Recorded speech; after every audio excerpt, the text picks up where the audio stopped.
Welcome to this week's session with the Putnam County District Library, the Guiding Ohio Online Grant. This is Shelley, and I am bringing to you this week one more of our sessions that have to do with Microsoft Word. We began actually at the beginning of January going through and looking at all of the different tabs located in Microsoft Word and discussing all of the different topics that are all the different groupings that apply as a part of each one of these tabs. So we've started with the Home tab, and this week we are actually at the end of looking all of the tabs. Next week will be our last session with Microsoft Word, and we will just kind of do a brief review. But this week we're going to look at the Review and the View tab. So I have here something that I began to type. Just grab this off of our web page, and I've went in and made a few mistakes. This doesn't show this way on our page, so I just wanted to add these in so that you could see how some of the tools work. So I'm going to click here on View, and notice when I clicked on that, if I click on it, it closes up, and I click again and it opens it back up. So I'm across the top here of our screen with View. And what I've got is the very first choice I have in my proofing is spelling and grammar. So if I were to click on this and say spelling, notice what happens is it brings up the suggestion. If you looked back here on my page, it had the green squiggly line underneath, which tells me that, hey, we suspect you might have a spelling error. If it's a green squiggly line, it's going to be telling me that I might have some type of a grammar error. So if I click here again, back here at spelling and grammar, and this word was supposed to be bring, and bringing in, so it's giving me that as a suggestion. So I'm just simply going to click on that and say, yes, change that. And again, with library, I'd purposely put an extra letter in there. And if I go ahead and I say, yes, that is the one I want to use, change it, now it has completed my spell check. So that would be my spelling and grammar. And then I have my thesaurus. So if I were to highlight a word here, I could highlight something, and if I go up here to my thesaurus and I'm looking over here on the side of my screen, you can see it comes up and it's like guardian. So what one of these type of terms, maybe that's what you would like to use. So again, that's how I would use my thesaurus. And then the last one for proofing is simply word count. What's nice with word count is if you're doing any type of an assignment or something where you need to know the number of words and information, I click on that. You can see I've got a document here that's one page. The number of words, whoops, I'm going to close this up and I'm going to click away because I had that highlighted. So when I did my word count, it was only counting that, what I had highlighted.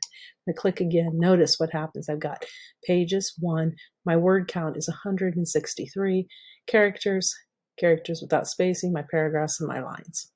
So that is telling me what the information is there. If I click on the next area, speech, what can be very handy with this is when I click here on speech, what you're going to see happen. Card. If your ID has your current address, you will receive your cards the same day. And again, very useful, very helpful. If someone has difficult reading something, a young child, someone older, someone visually impaired, this can be very helpful with this read option here. And again, I have the option to replay, stop, so forth. I just simply click here in the X to close that up. The check accessibility. Accessibility, basically, it's telling me when you do anything, especially what you're going to put out to the public in any way, shape, or form, you need to make sure that is accessible for people with disabilities. So this will do a check to make sure that I don't have anything in there that would cause it to be difficult for someone with some type of a disability to read. And again, notice out here to the side, these are popping up. I simply can click here, close them up as each one of those tasks came up. The comments I have out here to the side, I've already put some comments in, and I've done this on purpose because if you look, you can see here's a comment for yesterday. And then I had clicked just 9 minutes ago to add another comment and so forth. So I simply, this would be like if I wanted to work on some type of document, and then I might want to share with someone else, kind of along the same concept as Google Docs and how you can share. The difference here being I would share this out, and of course, that person would have to have Word available to them, and I would click here for new comments, and notice wherever I'm at in the document, it's allowing me to make those comments. I can do the same thing here. I can delete, resolve, I can go to previous, next, so forth with all the comment areas. The tracking, again, if I turn this on, what happens is it allows me to track and know when all these different options and changes were being made. And then as you go across here, the reviewing and the changes all go along the same concept of if you're having and you're working with somebody else to compare a document and make changes. And then if I go here to the compare, I can click here and I can compare my documents. So in other words, I could look at one document that maybe that I might have and compare it to another document. So if we were working on a document with someone else where we were making changes, I could do a compare and contrast between those. Protect the document. When I go to protect a document, what this does is it makes it so that I have a password. So this would mean that this document couldn't be opened up unless you knew what the password was. And then if I click on here, as always, notice these are currently not an option.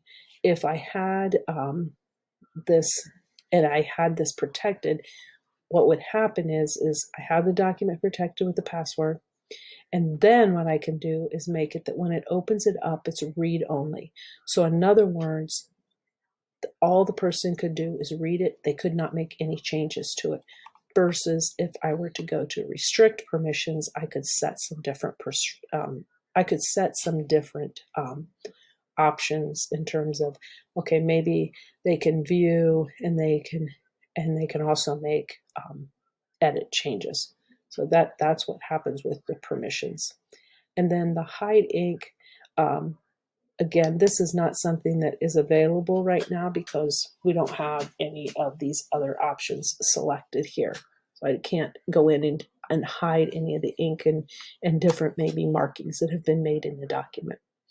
So that's kind of review tab.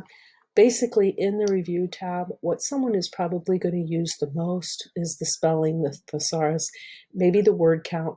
I did forget, I had skipped over one, which this is kind of cool depending on what you are doing. If I were to highlight, I'm just going to highlight this paragraph here, and I'm going to go to translate. And what this does is I can say translate this section, and over here on the side it comes up. Here's what I have currently. It's currently in English, and at one time before I had started the presentation, I had picked French. So that's why that popped up, because that was the last one used. But if I go to French and I go to insert, then what happens is, notice everything over here in that area changed to French.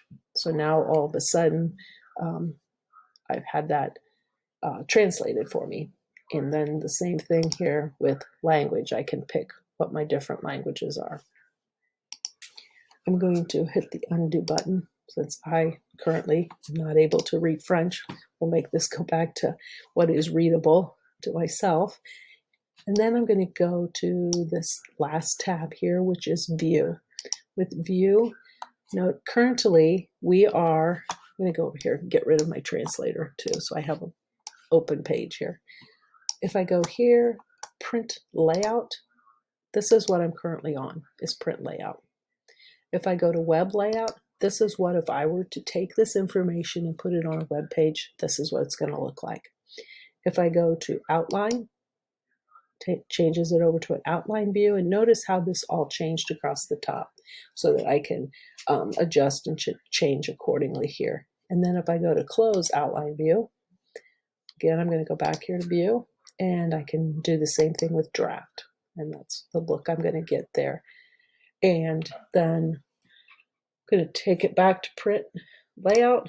And if I go to focus, what focus is doing is notice that took everything away except for the document itself, so that I could focus all of my attention directly on the document. Excuse me, but I have dogs barking in the background, and I'll stop for now. Okay, this is Shelley, and I'm back after the brief interruption there with my dogs.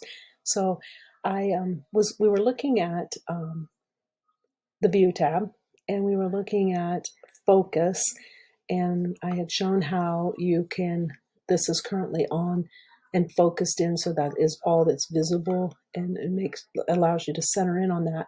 You can also change the background of that when you're doing a focus, so I could go here and notice now the background has changed. So that is what is under this focus. And then if I go to Immersive Reader, what Immersive Reader is it's basically a tool that helps and improves the reading and writing along with the comprehension for some individuals. So it's taking away a lot of the extra and the busyness so that is all someone can focus on. So if I go to Immersive Reader, notice what happens. I go to a document that looks like this, and actually at this point, if I look here, I have these different choices. I can change my column width, I can change my page color, so I could make it some colors are better. Sometimes people can read and understand better if they have a black background versus a white, or you can change it to none is basically white, or the Sophia I can never say correctly, or inverse. So that's what we're doing here. And then I can do the same thing with my text spacing. I can change that, as well as notice right now I have the syllables. So if I click here, now the syllables go away. And again, I'm back to where I could do a read aloud. So it would read to me. So I can close up Immersive Reader, because notice what happened is it started another tab here. I close that up, goes back to View. And then we have the Show, which currently we're only showing the ruler. If I go to View with the grid lines here, this can be very helpful if you've got documents you're adding in. Same thing, I can do the navigation pane, which is over here on the side. So what happens is if I have numerous pages to my document, those are all going to appear there.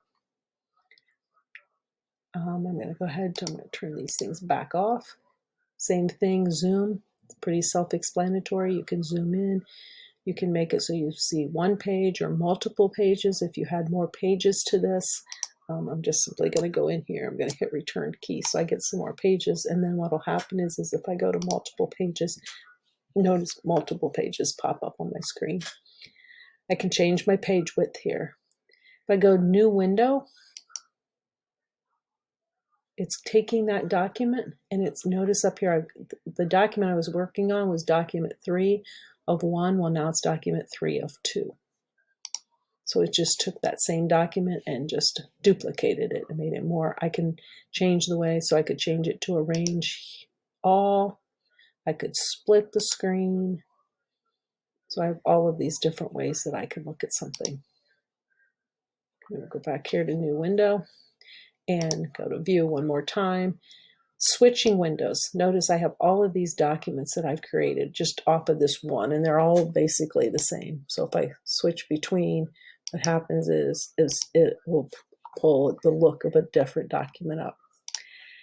And then macros. Macros are actually, they're like a series of commands that provide instructions on how you can group instructions together to complete a task. There are no macros, and macros is actually a much more complex tool to use, and that's not something I'm going to go into with this video session, but if I had any, I would go to view macros, and then those would show up. So that is the review in the View tab.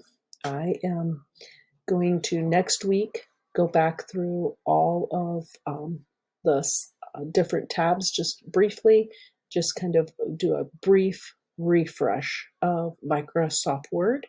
And then next month, we will begin looking at some other tools that are available to be used. So, thank you, and I wish everyone a happy but safe weekend with a week with the lovely snow that appears to be coming in.